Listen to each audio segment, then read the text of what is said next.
तू मारेगा मुझे? तुम सब यहाँ मुझे मारने इकट्ठे हुए हो? अरे तुम्हारा खुद का कोई ईमान धर्म नहीं है, तुम मारोगे मुझे? और एक बात बता, पिछले साल तो कोई और आया था मारने मुझे, इस बार वो नहीं आया? वो लाल साल वादा पूरा कोनी करिया सा तो हम की मैं आया हूँ सा। तुम सब अंदर से एक जैसे के जैसे हो। ठीक भीड़ इकट्ठी हुई है मुझे मारने के लिए आज। मैं माता सीता को लेकर गया था, इसीलिए मारने के लिए इकट्ठे हुए ना तुम सब आज। हाँ, मैं मानता हूँ मेरी गलती, लेकिन माता सीता को किसी कारागृह में नहीं, सबसे उत्तम वाटिका थी उसमें रखा था मैंने। और हाथ लगाना तो दूर, गलत नजर से देखा तक नहीं था मैंने माता सीता को।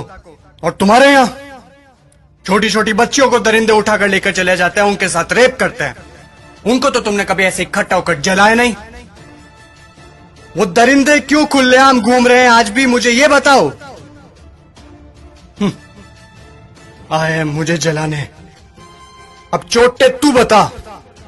मैं तो सभी वेद और ग्रंथों का ज्ञाता हूं, तूने कौन सी वेद ग्रंथ या पुस्तक पढ़ी है, मुझे ये बता। पांचवी फेल मेरे समक्ष बोलेगा तू? चुपचाप खड़ा रह तू। देख, मुझे ना केवल संगीत का शौक है, बल्कि सभी रागों का, सुरों का और वाद्य यंत्रों का ज्ञान भी है। तुझे क्या ज्ञान है वाद्य यंत्रों के बारे में? ये मारने आया है मुझे। अब तुम लोग सुनो, मेरे जैसा महादेव का भक्त ना तो कोई हुआ है, ना मेरे जैसा महादेव की भक्ति किसी ने की है। और तुम लोग, तुम्हारा भी कोई जमीर नहीं है। भगवान पलटते समय नहीं लेते तुम।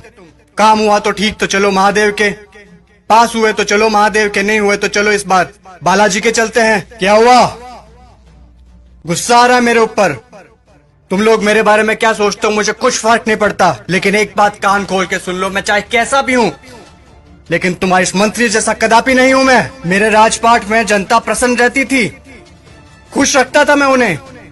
इसकी तरह पटाखों की चोरी कभी नहीं की मैंने। बोलूं, बता दूं सभी को, ये दुष्ट, ये तुम्हारा मंत्री दुष्ट एक नंबर का, ये कागजों में लिखता है कि रावण दहन के लिए 50 पेटी पटाखों के लगे, और लगा था 5 भी नहीं है, ये सब इसके घर पे जा रहे हैं। और तुम लोग क्या कहते हो? बुराई पर अच्छाई की जीत। कहां हुई, कहां हुई बुराई पर अच्छाई की जीत?